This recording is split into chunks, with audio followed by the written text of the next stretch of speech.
Hai semua, perkenalkan, nama saya Prilsi Catherine Genima, NIM 2003030007, kelas A semester 3, mahasiswa jurusan Sosiologi, Fakultas Ilmu Sosial dan Politik, Universitas Nusa Cendana. Di sini saya akan mereview buku kelima, Metode Penelitian Sosial.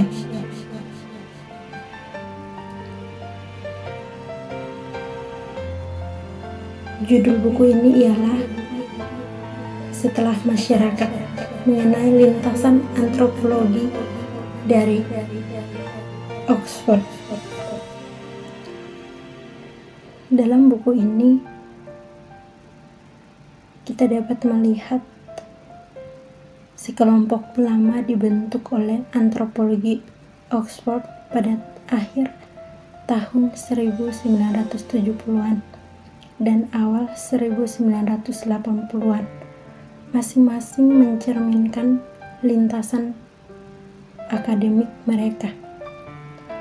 Ini merupakan periode politik besar dan perubahan akademis di Inggris Raya yang lebih umum di sekitar dunia. Satu dekade sebelumnya, pemberontakan mahasiswa memiliki dampak yang besar, mempengaruhi cara ilmu-ilmu sosial melihat peran mereka dalam masyarakat. Namun itu hanya dengan dampak reaksi non-liberal. Pada saatnya pemerintah pertama Thatcher, bahwa implikasi penuh dari sebelumnya krisis membuat diri mereka terasa dalam antropologi.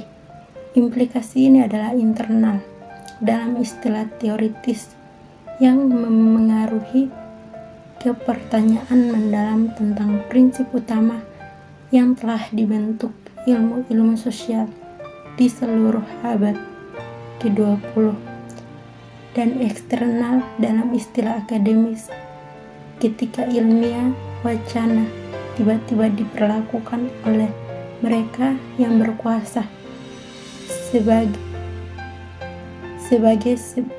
sebagian besar tidak relevan dengan ekonomi dan masyarakat, semacam kemewahan yang sesat.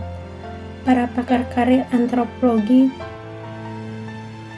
pada saat itu menghadapi kebutuhan menanggapi serangkaian aspek intelektual lebih lanjut, yakni desentralisasi, yang di dalamnya yang pertama gelombang kedua feminisme psikoanalitik dibuat,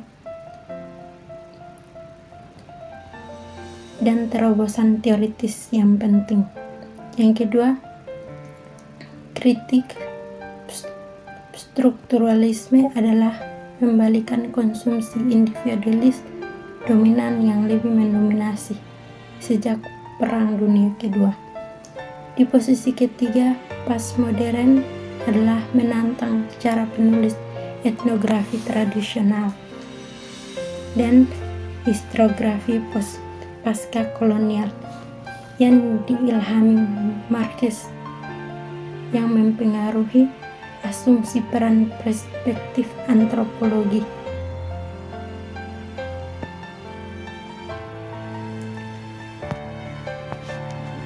Dan mengusulkan pendekatan baru yang radikal terhadap makna kekuasaan.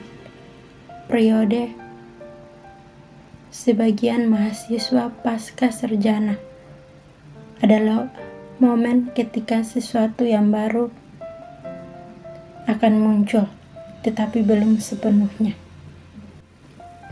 Dalam bab-bab buku ini, para kontributor melibatkan diri mereka sendiri secara profesional untuk memeriksa bagaimana dampak pasca kritik strukturalis yang mencirikan perjalanan melalui Oxford, kontribusi yang menentukan perubahan teoritis sekali lagi membentuk kembali disiplin ilmu. Buku ini juga dibuat oleh Jermin untuk memberikan tanggapan etnografis untuk pertanyaan tentang bagaimana lintasan profesional etnografis yang mencerminkan perubahan penting yang dipahami oleh antropologi sosial pada tahun 1980-an dan 1990-an. Dia membandingkan dua kelompok pasca mahasiswa pasca sarjana dengan siapa dikaitkan oleh Institute of Antropologi Sosial pada tahun 1976 dan 1988 yang mengungkap materi baru tentang proses yang menyebabkan masalah kelembagaan yang terjadi. Ditulis di antara dua tanggal itu. Dalam membaca babnya, salah satunya ialah kekokohan luar biasa yang dapat dilakukan lembaga yang ditampilkan dalam menghadapi tantangan internal dan eksternal, tetapi juga oleh penekanan bahwa tanggapan mantan siswa ditempatkan pada intelektual dan prestasi awal. Bahkan ketika pendidikan tinggi sedang diubah menjadi kegiatan industri dan penelitian ilmiah dibuat untuk menjadi seprofesional mungkin. Sikap lama pembelajaran ilmiah berbasis kuno, cita-cita kemanusiaan tampaknya tetap tangguh. Itu akan muncul. Itulah mengapa orang masih ingin menjadi akademis dan mau untuk melepaskan jalur karir alternatif yang lebih menguntungkan.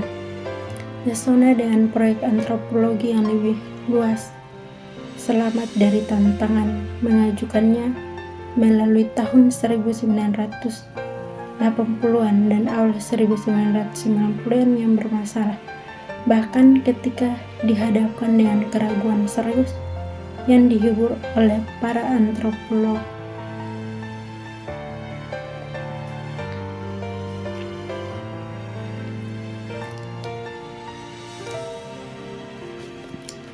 Dalam hal ini, kita dapat melihat bagaimana perubahan yang sangat besar dan semangat baru yang disaksikan dalam disiplin ilmu di akhir tahun 1990-an dan awal 2000-an hanya memungkinkan oleh ketahuan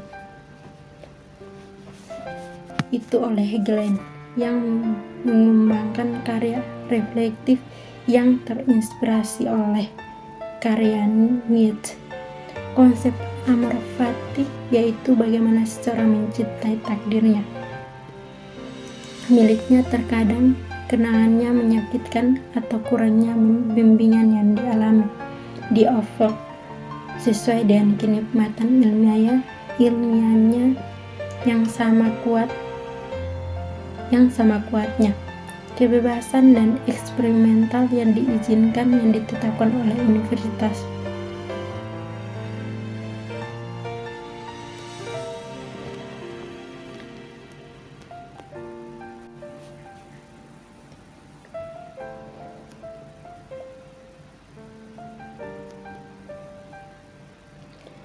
Pada akademis dan kehidupan intelektual menganggap bahwa inovasi dalam parameter tetap telah menggantikan penemuan dan kreativitas, dan menetapi dampak ini pada pengajaran dan penelitian dalam antropologi.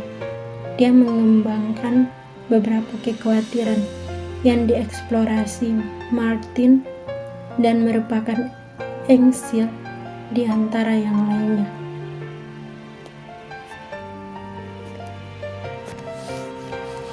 Demikian penjelasan singkat saya mengenai buku kelima metode penelitian sosial ini. Atas perhatiannya diucapkan terima kasih. Saran dan kritik sangat diharapkan untuk perbaikan ke depannya. Sekian.